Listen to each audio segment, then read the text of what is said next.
How's it going today, everybody? Random Andrew here. Daily Random Vlog number 15? I think it's number 15. That's pretty cool, eh? That's like half a month, roughly. Of all the videos I've shown you, and all the different little places I've gone, I've shown you one book so far. That gave me an idea. That was Part-Time Superheroes, Full-Time Friends, and I also discussed River Angels, two very good books. But I have a different kind of book for you today. This is a book, chances are, most of you have never seen. My mother got it for me when I was little, as for my obsession with beyond our atmosphere, out there, space, and this book I've never seen again. I've been to a lot of places that have various resources to do with researching our history of space travel, our ancient history, going back to stories like the Bhagavad Gita, Mahabharata. If you don't know them, check them out. Definitely worth a read or a listen to, being that everything's available on audiobook nowadays, so reading's not the excuse. Here's the book. I call it the Big Heavy Moon book that's too massive for any shelf. Moon, Man's Greatest Adventure is what the title of the book is, and if you look at the authors, text by Wernher von Braun, Silvio A. Bedini, and Fred L. Whipple. If you know space, you know those are some very, very important names in the history of, if you want to call it space travel so far. And even look in the thing, my mom finally gave it back to me once I was doing good on my own. For my son, may you thirst for knowledge, or may your thirst for knowledge never end. Love, Mom. If you look, nice big map of the moon, part of it. A lot of the things in this book are cut and pasted in. Once again, credit to Bedini, von Braun, and Whipple. Now, this book was made, published, and released before any of your photoshopping capabilities, but it gives you Man in the Moon. It goes all the way through our histories. I'm not going to show you every single page, obviously, because it would be like an hour-long, 2-3 hour-long video. But again, that picture is actually pasted in there. A lot of these ones are actually printed on the page. But like, for example, this one did it. See? Now I've made sure that I have not lost a thing from this book. Because this here holds history that could one day be changed to suit somebody else's needs. Now, a bit beyond our history, our research into our histories, and dreaming of going to the beyond. Yeah, there's a heck of a way to get to the moon, eh? I mean, it tells a little bit of everything. Then finally, Albert Einstein? Ah, yes, and you'll recognize that. Smashing Pumpkins used that picture. And it was from Trip to the Moon, an old classic film at the beginning of the 20th century.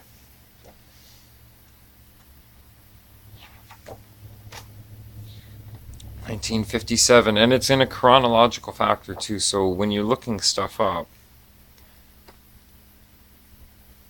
there's things to be seen. Now, a lot of you people argue, did we even go to the moon? Or was it all filmed in a backlot studio somewhere? Or was it both? Did we actually get to the moon? Did the astronauts walk on the surface of the moon? And if so, why for have we never gone back? Well, my theory is yes, in fact, we did go to the moon. Yes, in fact, man did walk on the moon. But along that journey at some part, they got really sick.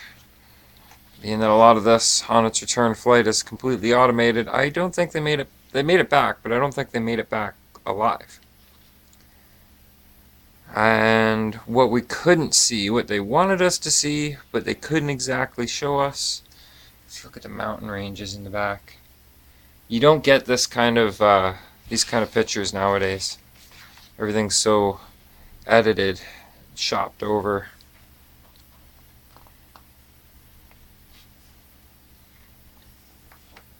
And these are originals.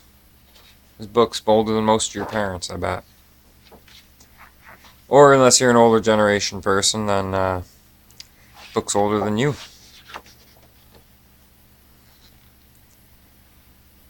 And I would absolutely love to go through and show you. Look at that.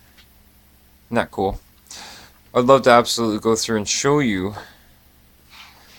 anything from questionable photos nowadays, comparing it to these original, unedited, undoctored photos. But again, it would take a long time to look these all up. And, you know, have the comparison.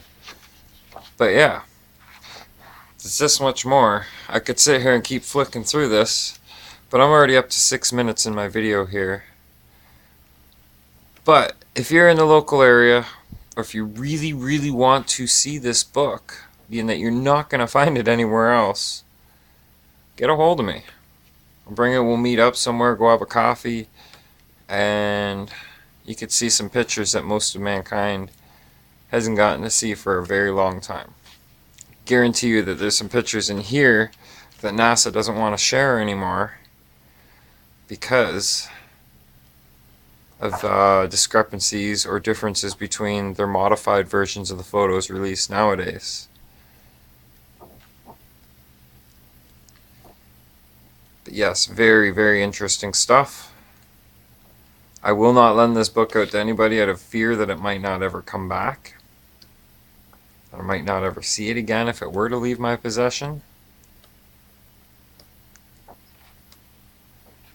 I do believe we went there.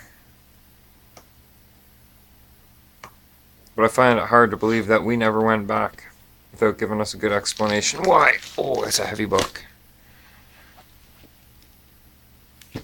It's not in bad condition. It's not in the greatest condition.